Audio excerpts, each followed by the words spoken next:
pas parce que de temps à autre, j'essaierai de parler en tamazirt pour expliquer s'il y a des choses qui restent, bien sûr, compliquées. Donc, ne vous inquiétez pas encore parce que dans mes propos, le grand souci, ou bien la première question qui me préoccupe, c'est tout d'abord la mazérité. Et je tiens à ce que la mazérité soit toujours présente dans mes propos et bien sûr dans ma communication. Ben, ça fait 1 mois et demi ou bien 2 mois, j'ai reçu l'invitation. On m'a imposé, et ça je le dis à tout le monde, on m'a imposé le sujet ضرورة التعليم الأمازيغية.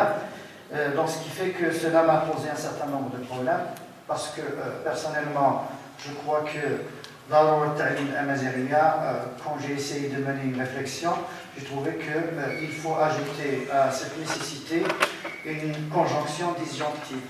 C'est pourquoi j'ai intitulé ma communication de la nécessité d'enseigner l'amazigh ou de la punition par son enseignement. C'est-à-dire que quand on essaie de nous dire que l'enseignement de l'amazigh est une nécessité, en réalité, c'est-à-dire ça c'est dans les apparences, en réalité il nous impose une chose qui est sous forme d'une punition, et c'est ce que j'essaierai bien sûr de vous expliquer à partir de ma première réflexion, ou même de ma réflexion. Tout d'abord, comme vous le savez, cet enseignement-là n'est pas en crise, tout simplement parce qu'il n'existe pas. Parce que dire que l'enseignement de l'amazigh existe au Maroc, c'est une aberration, d'une part, et également il s'agit de quelque chose qui est, à mon avis, un certain leurre ou une illusion. Il n'y a pas d'enseignement de l'amazigh au Maroc. Et je parle, si vous me permettez, je parle à partir d'une expérience. J'ai été, bien sûr, dans maintes expériences, à partir de l'expérience Madrasatcom de BMCE en 2001. Ensuite, j'ai été dans toutes les formations faites par l'IRCAM. J'étais membre de l'IRCAM, j'ai démissionné, etc. Donc, je connais le sujet plus ou moins. Je ne le connais pas parfaitement. Ça, ce serait en quelque sorte un peu, je dirais, d'arrogance de ma part, mais je connais plus ou moins le sujet. J'ai écrit un texte, ça fait 4 ou 5 ans sur le sujet, et quand je relis mon texte, je me retrouve que la situation de l'amazigh, de l'enseignement de l'amazigh, est toujours une question qui serait proche de la Dulcinée de Don Quichotte de la Manche. C'est-à-dire, c'est une femme qui n'existe pas. L'enseignement de l'amazigh n'existe pas, et je vais vous le démontrer dans mon propos. Donc je commencerai tout d'abord par vous dire que l'enseignement de l'amazigh n'est pas une nécessité parce que c'est un enseignement où l'amazighité est complètement gommée. Et pourquoi il n'est pas une nécessité? Tout simplement parce que la nécessité, philosophiquement parlant, veut dire quelque chose. C'est-à-dire que, quand on dit quelque chose est nécessaire, c'est-à-dire que rien ne peut marcher si la chose ne peut pas être. Alors dans notre cas, l'enseignement marocain marche en avant, il est toujours là, alors que l'amazigh n'est pas bien sûr présent dans les curricula de l'enseignement marocain. Ensuite, je vais essayer de vous expliquer, bien sûr, dans ce premier point, comment l'amazigh est devenu, a changé complètement de sens en une sorte, je dirais, de déviation sémantique. Il est devenu plutôt une gêne, en arabe, al-haraj. D'accord? Je vais essayer également de vous expliquer comment l'enseignement de l'amazigh et l'amazighité en général est devenu une gêne à tous les niveaux. Et je terminerai bien sûr par vous expliquer comment l'enseignement de l'amazigh est devenu par la suite une autopunition raisonnée et occasionnée par nous-mêmes. Donc je vais essayer bien sûr de revenir sur ces 3 points.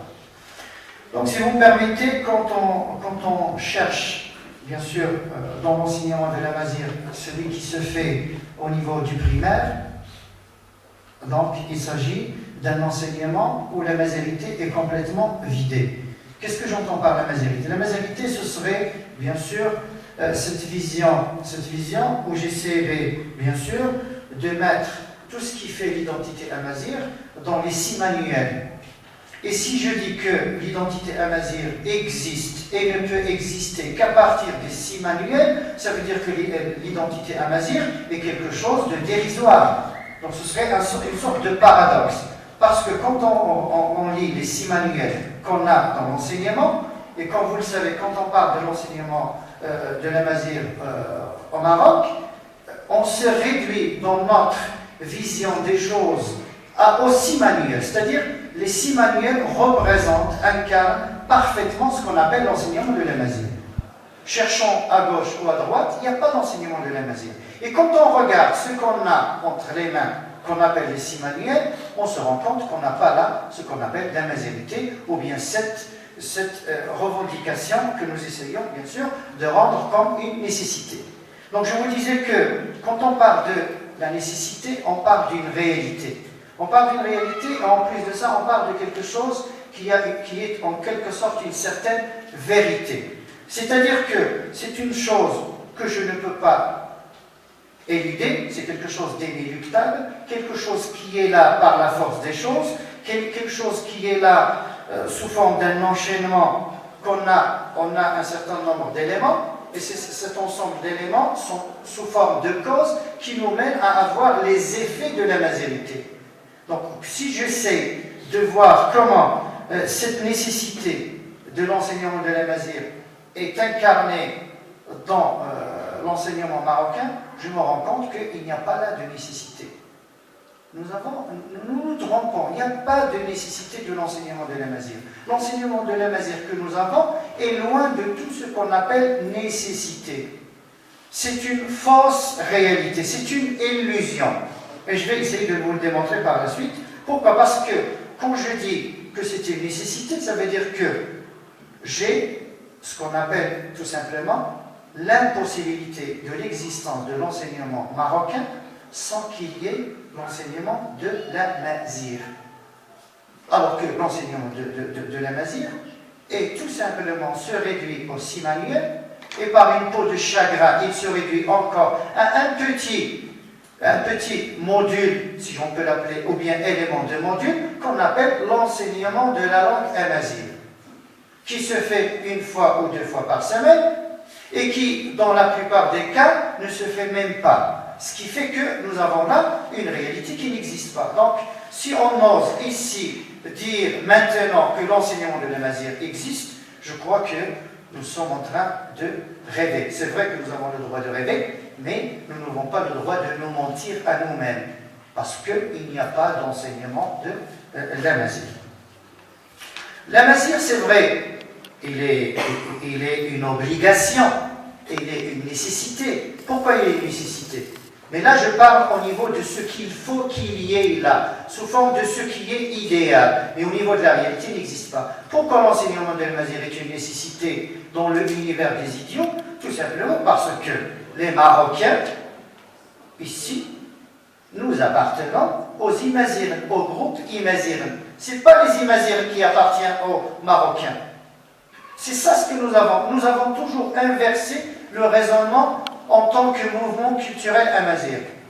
Tout simplement. Pourquoi c'est une obligation? Parce que les Marocains, à travers l'histoire, ont été toujours des Imaziren, qui ont perdu leur langue ou ils la gardent toujours. Ce qui fait que nous avons là une sorte, je dirais, d'obligation. Il y a parmi vous aussi des gens qui disent que c'est également une obligation, tout simplement parce que l'enseignement de l'amazigh, en 2003, 26 juin 2003, il y a eu la signature d'une convention entre l'IRCAM et le ministère de l'Enseignement national, et on a dit qu'il faut enseigner l'amazigh, et nous avons également le Mithaq al-Watani, etc., etc. Mais s'il vous plaît, la réalité n'existe pas avec les conventions, parce que ce qui est la réalité, c'est ce que nous touchons. Alors c'est-à-dire cette convention-là, nous a démontré amplement qu'il n'a jamais été, comme on dit en anglais, fulfilled, accompli, réalisé. À partir de là, donc, ce n'est même pas une réalité qui a été le couronnement d'une réalité. Encore, nous avons des gens qui nous disent, oui, il y a l'enseignement de l'amazigh, parce qu'il y a des statistiques. J'aurais bien aimé, parce qu'on m'a dit, quand on m'a contacté sur Darurat Talim al-Amazighiya, on m'a dit qu'il y aurait quelqu'un qui va nous donner des statistiques. C'est pourquoi je n'ai pas préparé de statistiques, mais je vais dire comme ça à la hâte. On nous dit toujours, en 2012, il y avait un demi-million d'élèves marocains qui excellaient dans l'écriture de Tifina. Personnellement, je les cherche, je ne les trouve pas, parce que personne, quasiment personne ne maîtrise une écriture qui est morte dès sa naissance. Pourquoi le Tifinagh est mort dans sa naissance? Parce qu'un enfant, aléatoirement, on lui apprend en première année le Tifinagh, ensuite, en deuxième année, il n'y a pas d'enseignant, en troisième année, oui, etc. Et encore, ce qu'il faut ne pas oublier, c'est que le Tifinagh, ce n'est pas l'enseignement de la Mazir, le Tifinagh, et je le répète. C'est pas que quand on arriverait à dire que tous les Marocains maîtrisent le Tifinagh, ça veut dire que l'enseignement de la Mazir est arrivé à son terme. Non, vous vous trompez, parce que l'enseignement de la Mazir, comme je viens de vous le dire, c'est la réalisation, c'est le couronnement de la Mazirité. C'est le fait d'avoir une sorte de relecture de tout ce qui a été fait jusqu'à maintenant. Et jusqu'à maintenant, donc nous avons 14 000 enseignants formés, 300 inspecteurs, 45 formateurs, 1000 directeurs. Ensuite, nous avons 5000 enseignants spécialisés dans la Mazir et tout ça. Personnellement, j'ai été dans plusieurs formations. Pas une, pas deux, pas trois, pas quatre. Je dirais une dizaine, peut-être une vingtaine. À titre volontaire ou à titre, bien sûr, de collaborateur avec le ministère de l'Enseignement supérieur. La formation se passe en 3 jours. Le premier jour, manifestation des enseignants.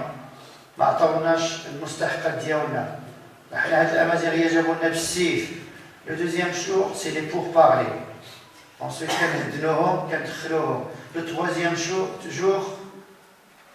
c'est-à-dire, on se casse. S'il vous plaît, c'est pas ça l'enseignement de la Mazir, c'est pas ça la formation. Et à partir de là, je vous dis, non seulement au niveau de ce qui est historique, non seulement au niveau des conventions, non seulement au niveau des statistiques, qui paraissent nous dire que l'enseignement de la Mazir est une réalité, ça tombe à l'eau, il n'y a pas d'enseignement. Également,